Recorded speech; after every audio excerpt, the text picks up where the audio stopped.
So, confession, I don't typically pray before I start an episode or a creative endeavor, but today I thought maybe I should.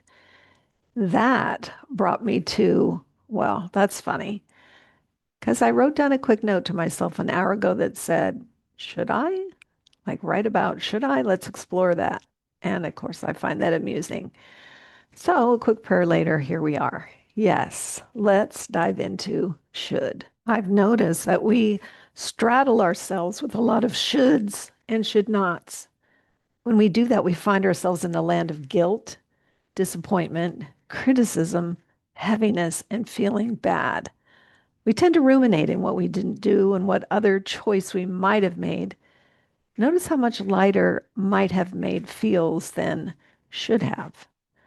The definition of should, used to indicate obligation, duty, or correctness, typically when criticizing someone's actions. The shoulds can center around you or they could center around what you think of others. Here's the tricky part. Often, when we assign what someone else should have done, they likely do not have any idea they should have. The same would apply to the should nots. Now, this gets into expectations and communication, which is actually an important part of this process if you want to be successful and healthy. This part's quite overlooked, but we'll save that portion for another day. We are likely requiring, usually in our heads, someone else to do or be a certain way. Or we think we have an obligation to do or be a certain way. Since most of us aren't mind readers, this little experiment is likely to fail. When it comes to us, we tend to use the shoulds as a weapon of feeling bad about ourselves for not having reached a particular goal. Since the shoulds and should nots are rarely helpful or productive, what if we replace them with something that is? What if we use the term could instead? This helps us feel like we have ownership, we have choice, that there are options. But what about true real life obligations? I can hear someone asking. I think this works better for those two. Instead of, I should eat more vegetables, which feels like a demand, I could eat more vegetables. I would be far more likely to eat some green beans under those circumstances. I really should exercise every day. Yikes. Feels heavy before I even start. How about I could exercise every day and watch out because I am going to put on some good music and dance in the kitchen. It counts and it's fun. We can even take this next level. My favorite version of a responsibility or an endeavor is to say, I get to. I get to eat salad. I get to dance in my kitchen. I get to. I'm not at all the first one to notice that the attitude you bring to whatever you are doing or however you are being makes a huge difference. The best example of this that I've ever seen is with Ted Knight, who played Ted Baxter on The Mary Tyler Moore Show. And this is how that went. He was talking to Mary and he was going on and on about how she could change her life. And he said, this might be what's wrong with your life, Mary. You wake up, you eat breakfast, you drive to work, you say hello to your friends, you work at your job, you go to lunch, you work some more, you say goodbye to your friends, you drive home, you have dinner, you sit down, you watch television, you read a magazine, and you go to sleep.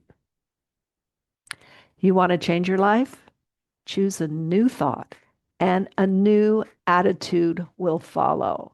Try this as a could or get to.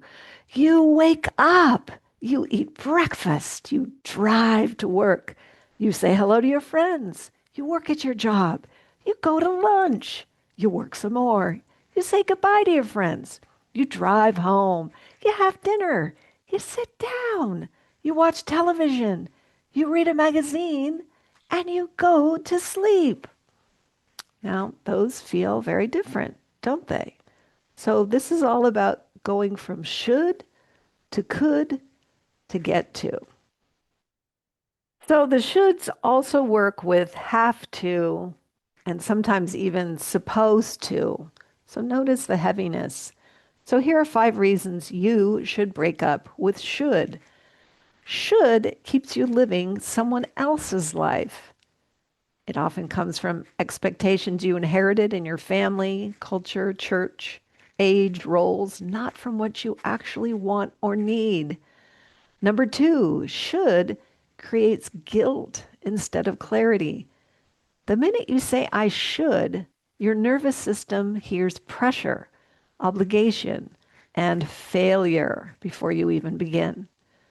Number 3, should disconnects you from your own desires, especially for women over 50. Years of caregiving and responsibility can make it hard to even recognize what you want anymore.